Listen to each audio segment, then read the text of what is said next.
Now we discuss next algebra, which is matrix multiplication.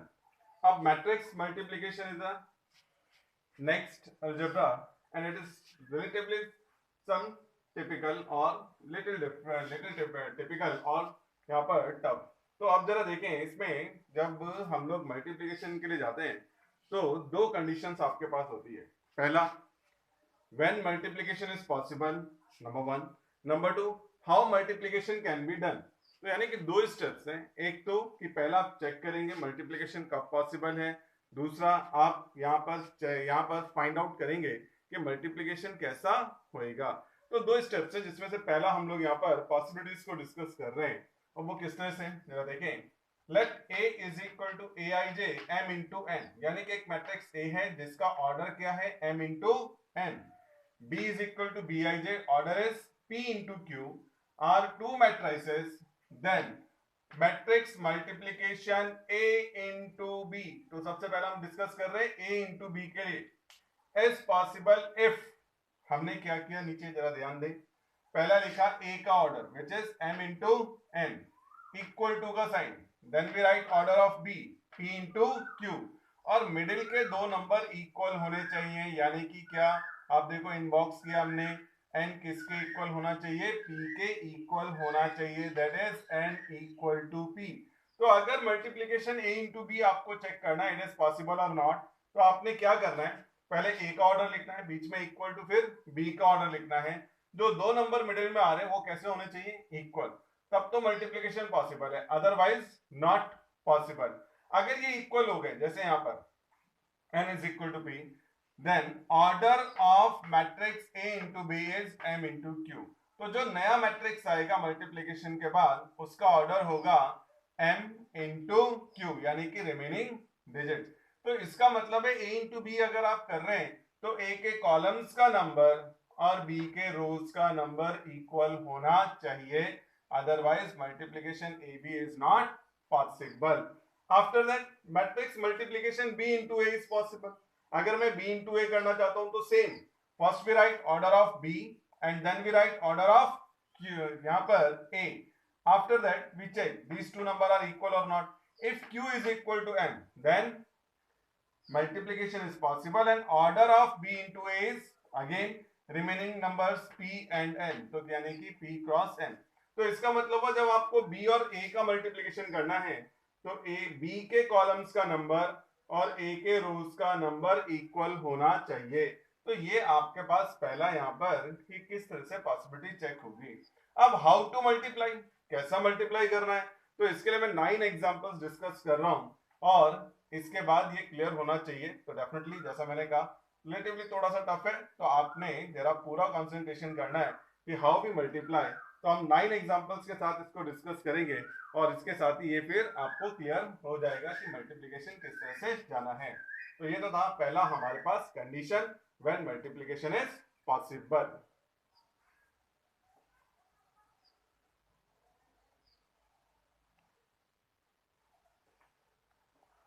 तो next, जैसा हमने discuss किया था कि कंडीशन क्या होगा, वो तो हमने यहाँ पे देख लिया, आइदर मल्टीप्लिकेशन इज पॉसिबल और नॉट पॉसिबल, उसके लिए कंडीशन क्या है. हाउ टू मल्टीप्लाई, इसके लिए मैंने 9 एग्जांपल्स नोट किए हैं. Suppose that a is equal to b is equal to c is equal to, तीन अलग अलग मैट्रिसेस हैं. Order of a is 2 into 2, order of b is 2 into 3, order of c is 3 into 3. If possible find, अगर possible है तो find करना है a into b, a into c, b into a, b into c, c into a, c into b, a square b square c square. जितनी possibilities हो सकती हैं वो सारे 9 एग्जांपल्स में आ जाएंगे.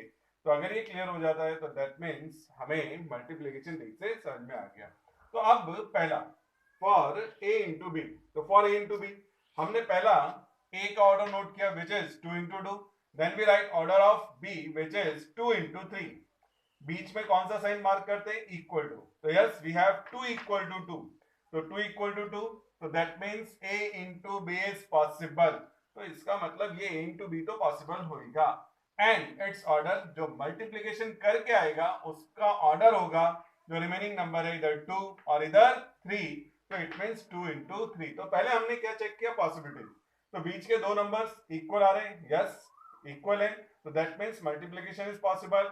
Remaining two numbers first and last ये form करेगा ऑर्डर, तो नया मैट्रिक्स जो आएगा उसका ऑर्डर होगा 2 into 3। अब नेक्स्ट हाउ वी मल्टीप्लाई, अब जरा ध्यान दें। तो a इंटू बी, पहला हमने a मैट्रिक्स लिखा है 2 3 4 1, फिर b मैट्रिक्स लिखा 6 5 7 9 10 और -2। आप ध्यान दें हमने a मैट्रिक्स में रो मार्क किया है, पहला r1 एंड देन r2, दो रो लिखे मैंने r1 एंड r2, दो रो है मैट्रिक्स a में। आफ्टर दैट मैट्रिक्स b के साथ कॉलम्स नोट किए c1 c2 c3। तो फिर से ध्यान दें हमने पहला क्या किया, पहले मैट्रिक्स के आगे रो लिखा r1 एंड r2, दूसरा मैट्रिक्स के ऊपर हमने क्या लिखा column c1 and c2 and c3। अब ये मल्टीप्लिकेशन कैसा होगा यहां पर जरा ध्यान देंगे।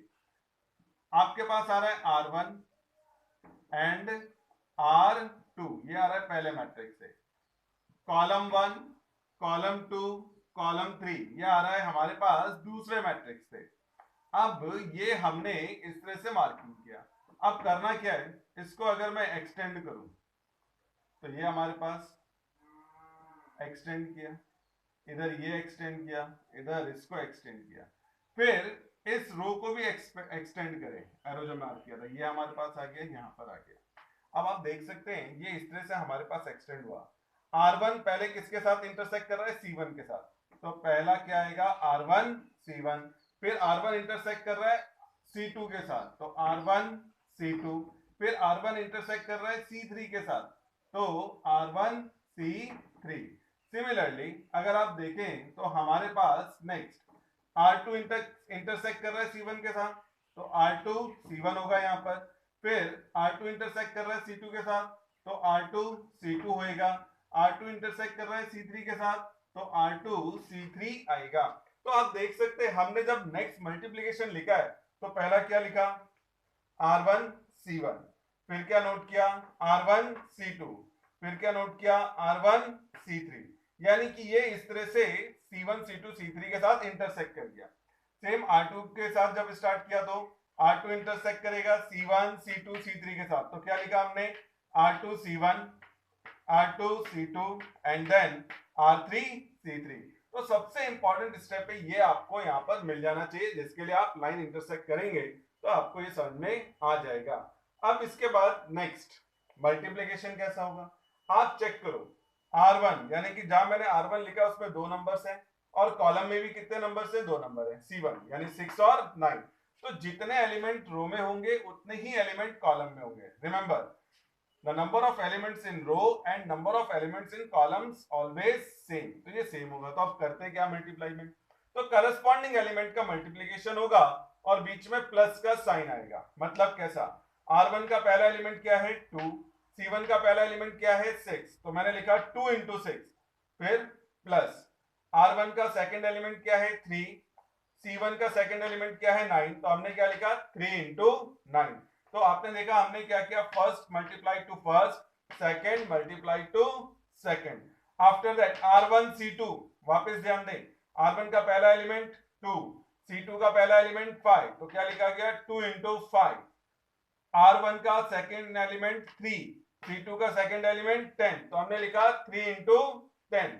नेक्स्ट R1 C3, R1 का फर्स्ट एलिमेंट 2, C3 का फर्स्ट एलिमेंट 7, तो 2 into 7 प्लस R1 का पहला एलिमेंट क्या है हमारे पास 3 और दूसरा एलिमेंट कितना है -2, तो ये क्या आ जाएगा 3 into -2, तो ये तो हमारे पास आ गया। नेक्स्ट सेम 4 into, अब देखें R2 और C1 का मल्टीप्लिकेशन, R2 का पहला एलिमेंट क्या है 4, C1 का 6, तो हमने लिखा 4 into 6। R2 का सेकंड एलिमेंट इज 2, C1 का सेकंड एलिमेंट इज 9, तो क्या लिखा 1 into 9। अब R2 और C2 का मल्टीप्लिकेशन, R2 का पहला एलिमेंट 4, C2 का पहला एलिमेंट 5, 4 into 5, R2 का फर्स्ट एलिमेंट 1, C2 का सॉरी R2 का सेकंड एलिमेंट 1, C2 का सेकंड एलिमेंट 10, तो क्या लिखा गया 1 into 10। R2 का, अब ये तो हो गया ये। अब नेक्स्ट R2 C3, R2 का फर्स्ट 4, C3 का फर्स्ट 7, तो यहां पर क्या आ जाएगा हमारे पास 4 into 7। R2 का second element is 1 and C3 का सेकंड एलिमेंट इज -2, तो ये आ गया हमारे पास। अब एज यूजुअल जैसा हम ऑर्डिनरी मल्टीप्लिकेशन करके ऐड करते हैं, 9 3 जा 27, 6 2 जा 12, इट इज 39, 2 5 जा 10, 3 10 जा 30, 40, 2 7 जा 14 minus 6, it is equal to 8, 4 6 जा 24 plus 9 33, 4 5 जा 20 plus 10 30, 4 7 जा 28 minus 2, it is equal to 26। तो ये हमारे पास इस तरह से यहाँ पर मैट्रिक्स मल्टीप्लिकेशन मार्क हो जाएगा। तो ये तो था। तो इंपॉर्टेंट आपके पास ये है कि आप ये मल्टीप्लिकेशन किस तरह से कर रहे हैं। तो मैंने क्या बताया आपको, पहले मैट्रिक्स का रोज, दूसरे का कॉलम, लाइन को एक्सटेंड करें, जो भी इंटरसेक्शंस होंगे उसके अकॉर्डिंगली मल्टीप्लिकेशन आएगा। जैसे R1 C1, तो यहाँ पर क्या लिखा गया, R1 C1, R1 C2, R1 C2, R1 और C3 का इंटरसेक्शन R1 C3, R2 और C1 का intersection R2 C1, R2 C2 का intersection R2 C2, R2 C3 का इंटरसेक्शन R2 C3। और उसके बाद मल्टीप्लिकेशन करते वक्त करस्पॉन्डिंग एलिमेंट मल्टीप्लाई होगा, फर्स्ट के साथ, सेकंड के साथ, बीच में पॉजिटिव साइन मार्क होगा। तो ये तो था हमारे पास A इंटू बी। अब ये तो हो गया फर्स्ट। अब नेक्स्ट देखते हैं हमारे पास A इंटू सी।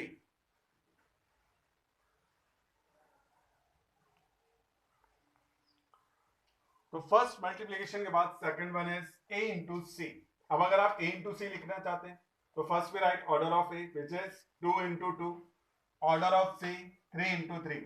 तो clearly these two numbers are not equal, 2 is not equal to 3। तो हमने क्या किया, देखो बीच में से कट किया, it means 2 is not equal to 3। तो अगर ये दोनों इक्वल नहीं है तो it means this multiplication is not possible. तो therefore A into C is not possible. तो ये तो हो गया A इंटू C के लिए, तो A इंटू C पॉसिबल नहीं है। Next for B into A, again we write first order of B which is 2 into 3 and then order of A which is 2 into 2. Again these two numbers are not equal. First one is 3 and second one is 2. So not equal to, therefore B into A is not possible. तो ये भी हो गया कि B into A भी possible नहीं है। अब next था fourth one is B into C. तो पहले order of B which is 2 into 3, then order of C 3 into 3. So we can check 3 and 3 are equal. Yes, we have equal. So therefore B into C is possible and its order is, remaining numbers are 2 and 3. So order is 2 into 3. तो इसका मतलब B into C तो possible है और उसका order क्या आ जाएगा, 2 into 3। ये तो हो गई कंडीशन। अब मल्टीप्लिकेशन कैसा हो रहा है तो नेक्स्ट देखते हैं कि B into C कैसा हम लोग नोट करेंगे।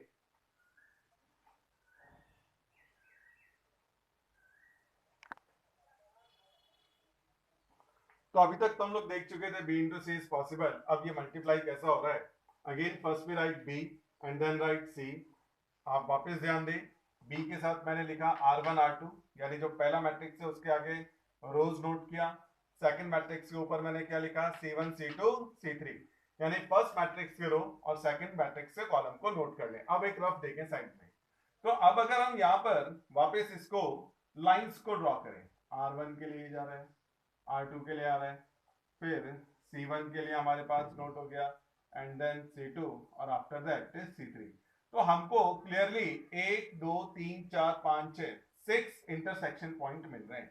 ये पहला इंटरसेक्शन पॉइंट R1 C1, फिर हमारे पास second one is R1 C2, third one is R1 C3, second R2 C1 and again R2 C2 और फिर R2 C3।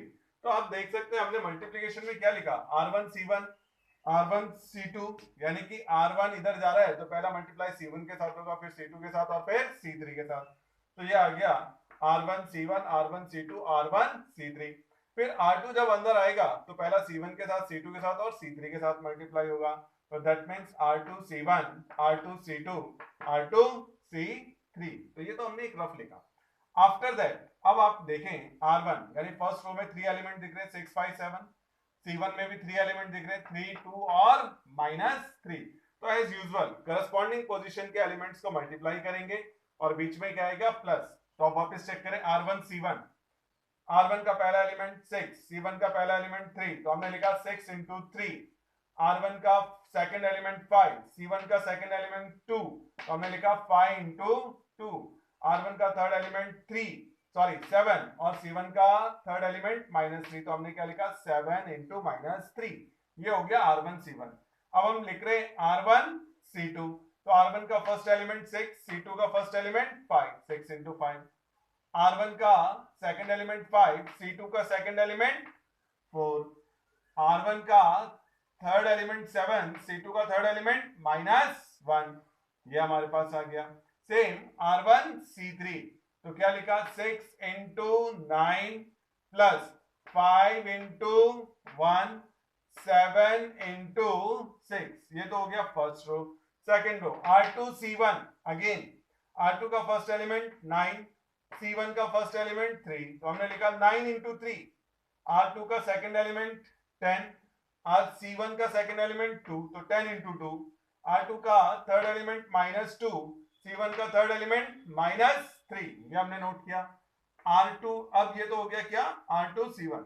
Again R2 C2, तो R2 का पहला एलिमेंट 9, C2 का पहला एलिमेंट 5, तो 9 इंटू 5। R2 का सेकंड एलिमेंट 10 और C2 का सेकंड एलिमेंट 4, 10 इंटू 4। R2 का थर्ड एलिमेंट -2, तो C2 का थर्ड एलिमेंट -1। इसी तरह से R2 C3, 9 into 9, 10 into 1, -2 into 6। अब ये सारा सिंप्लीफाई कर लेंगे, then we have solution 743, 101, 53, 87 and 79। तो ये आ गया आपके पास B इंटू C। तो ये तो था हमारे पास नेक्स्ट यानी कि multiplication B into C number 4। अब देखते हैं फिफ्थ वन कैसा फाइंड आउट होएगा।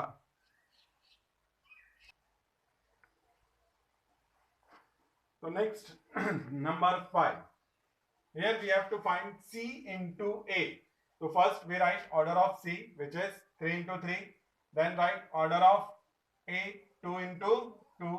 अब अगर आप देखें तो these two numbers are not equal, तो अगर ये इक्वल नहीं है तो therefore C into A is not possible, तो C into A भी फाइंड आउट नहीं किया जा सकता। Next number 6, C into B। तो first of all we write order of C, which is 3 into 3, then write order of B, which is 2 into 3। Again 3 is not equal to 2, so therefore C into B is not possible। तो ये तो आ गया number 6 तक। अब number 7, 8, 9। अगर आप देखें 7 में हमने कहा था फाइंड A स्क्वायर, 8 में कहा B स्क्वायर और C में क्या कहा C स्क्वायर फाइंड आउट करना है। तो for A square, A is a square matrix. अगर हम देखें तो A के अंदर नंबर ऑफ रो और नंबर ऑफ कॉलम सेम है, 2 और 2, तो A is a square matrix, therefore A square exist. इसका मतलब किसी भी मैट्रिक्स का स्क्वायर तभी हो सकता है जब वो मैट्रिक्स स्क्वायर मैट्रिक्स होगा, यानी कि उसमें number of row and number of columns equal होंगे। तो ऑलवेज रिमेंबर कि square of a matrix is possible only for a square matrix. तो स्क्वायर मैट्रिक्स का ही सिर्फ हम लोग यहाँ पर स्क्वायर कर सकते हैं। नाउ ए स्क्वायर मींस ए इंटू ए। तो फर्स्ट हमने यहाँ पर ए और ए रिपीट किया। यहाँ पर अगर आप देखें मैंने वापस फर्स्ट मैट्रिक्स के लिए R1 R2 लिखा है, सेकंड के लिए क्या लिखा C1 C2। अगेन साइड में देखे रहो, अगर हम लाइंस ड्रॉ करेंगे तो R1 R2 C1 C2, तो पहला इंटरसेक्शन क्या मिल रहा है R1 C1, दूसरा मिल रहा है R1 C2, next R2 C1, then R2 C2।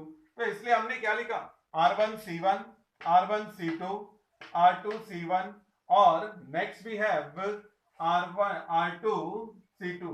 तो ये तो हमारे पास इस तरह से यहाँ पर मार्क हो जाएगा। अब इसके बाद नेक्स्ट अगर आप मल्टीप्लिकेशन करेंगे तो नेक्स्ट वापस जितने रो में एलिमेंट है उतना ही कॉलम में है, तो फिर से करस्पॉन्डिंग एलिमेंट्स का मल्टीप्लिकेशन होगा। तो क्या कर रहे हैं हम लोग जरा देखें यहाँ पर 2 into 2 plus 3 into 4, यानी first element is multiplied to first, second element is multiplied to the second. R1 C2 first is 2, C2 का फर्स्ट इज 3, 2 into 3। R1 का सेकंड एलिमेंट इज 3, C2 का सेकंड एलिमेंट इज 1, तो 3 into 1। Again R2 C1, R2 का first element 4, C1 का first element 2, तो 4 into 2। R2 का second element 1 and C1 का first element second element is 4, तो 1 into 4. Again R2 C2, तो 4 first element है, C2 का फर्स्ट एलिमेंट 3 है, 4 into 3 and second element of R2 is 1 and second element of C2 is 1, तो 1 into 1. तो it means ये तो हमारे पास आ गया. Next 4 plus 12, 6 plus 3, 8 plus 4, 12 plus 1. So answer is a square is equal to 16, 9, 12, 13. Remember, a square का मतलब ये नहीं है कि आप एलिमेंट्स का स्क्वायर कर दें, यानी कि कोई कहे नहीं a स्क्वायर को हम इजी करके लिखेंगे 2 square plus 3 square plus 4 square plus 1 square is equal to 4, 9, 16, 1. तो इट इज टोटली रॉन्ग. तो रिमेंबर, ए स्क्वायर में आप एलिमेंट्स का स्क्वायर नहीं करेंगे, बल्कि दो बार ए को लिख के फिर से रो और कॉलम्स का मल्टीप्लिकेशन करते हुए उसको नोट करेंगे. तो ये तो हमारे पास आ गया यहाँ पर क्या, how we write A square. तो ये तो था हमारे पास सेकंड वन कि हमने ए स्क्वायर किस तरह से लिखा है.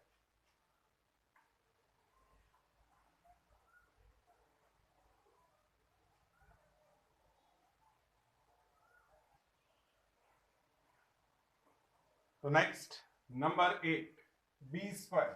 तो आप देखें बी का ऑर्डर क्या है, 2 into 3. तो इसका मतलब number of row is not equal to number of column, therefore B is not a square matrix. तो if B is not a square matrix then B square is not possible. तो B square is not possible since B is not a square matrix. तो B square तो find out नहीं हो सकता. Next last, C square. तो C square is possible since C is a square matrix. C के अंदर number of रो 3 है, number of column 3 है, तो इसका मतलब number of row is equal to number of column, that means C is a square matrix. तो इसका square possible है. Now C square, C into C. तो पहला सी दूसरा सी, हमने दोनों मैट्रिक्स लिखे. फर्स्ट मैट्रिक्स के लिए R1 R2 R3 लिखा, सेकंड मैट्रिक्स के लिए ऊपर C1 C2 C3 नोट किया. एक बार वापस रफ ये हमने ड्रॉ किया, तो इंटरसेक्शंस हमारे पास क्या आएंगे, R1 C1, R1 C2, R1 C3, R2 C1, R2 C2, R2 C3, C3 sorry R3 C1, R3 C2, R3 C3. तो ये तो हमने यहाँ लिख लिया. अब एज यूजुअल अगर आप चेक करेंगे तो आपको पता चलेगा जितने एलिमेंट रो में उतने कॉलम में. R1 में 1 2 3 एलिमेंट है, कॉलम 1 में भी 1 2 3 एलिमेंट है. तो करस्पॉन्डिंग एलिमेंट्स का मल्टीप्लिकेशन जैसा हमने पहले किया. तो 3 into 3 first into first plus 5 into 2 यानी कि second into second plus 9 into -3 यानी कि थर्ड इंटू थर्ड. अब इसके बाद R1 C2 3 into 5 यानी कि फर्स्ट इंटू फर्स्ट, 5 into 4 यानी कि सेकंड इंटू सेकंड, 9 into -1 यानी कि third into third. R1 C3 3 into 9, तो ये हमारे पास फर्स्ट इंटू फर्स्ट, 5 into 1 यानी कि सेकंड इंटू सेकंड, 9 into 6 यानी कि थर्ड इंटू थर्ड. ऐसे ही R2 C1, तो 2 into 3 यानी कि फर्स्ट इंटू फर्स्ट, 4 into 2 यानी कि second into second and 1 into -3 third into third. R2 C2, तो फर्स्ट क्या है 2, यहां पर फर्स्ट क्या है 5, 2 into 5, सेकंड वन इज 4, इधर भी 4, तो 4 into 4, third one is 1 and third one is -1, 1 into -1. R2 C3, R2 C3, it means here we have first 2 and either first 9, so 2 into 9, second element is 4 और C3 का second element is 1, तो 4 into 1. After that third element of R2 is 1, third element of C3 is equal to 6, so 1 into 6. Similarly R3 C1, तो ये हमने इस तरह से note किया. आफ्टर दैट आप इन सबको सिंपली मल्टीप्लाई करके ऐड कर लें, तो -8 26 86 11 25 एंड 28. तो इसका मतलब हुआ कि therefore C square is equal to -8 26 86 11 25 28 -29 -25 and 8। तो ये हमारे पास यहाँ पर आएगा। तो ये तो था मैट्रिक्स मल्टीप्लीकेशन। तो मैं आपसे ये रिक्वेस्ट जरूर करूंगा कि सारे के सारे जितने मल्टीप्लीकेशन मैंने लिखे 9 मल्टीप्लीकेशन एक बार 2 बार आप जरूर प्रैक्टिस करें। अगर ये मल्टीप्लीकेशन आपका क्लियर हो जाता है तो मोस्ट ऑफ प्रोबेबल मैट्रिसेस भी लगभग खत्म है, क्योंकि आगे इसी से रिलेटेड हमारे पास कुछ और समझाएंगे और 2-3 सिंपल टॉपिक्स हैं। तो आपने सबसे पहले इसको अच्छे से प्रैक्टिस करना है कि कब पॉसिबल है कब पॉसिबल नहीं है, यानी कि व्हेन इट इज पॉसिबल और when it is not. After that how we multiply, यानी कि रो 1 C1 यानी कि R1 C1 R1 C2 ये मल्टीप्लाई किस तरह से हो रहे हैं, और फिर आपके पास यहाँ पर फाइनल आंसर आएगा। रिमेंबर कि ए स्क्वायर के लिए आप एलिमेंट्स ऑफ ए का स्क्वायर नहीं करेंगे, सी स्क्वायर के लिए एलिमेंट ऑफ सी का स्क्वायर नहीं करेंगे, यानी कि किसी भी स्क्वायर मैट्रिक्स को फाइंड करने के लिए एलिमेंट्स का स्क्वायर कभी भी नहीं किया जाएगा। तो ये हमारे पास इस तरह से आ जाता है।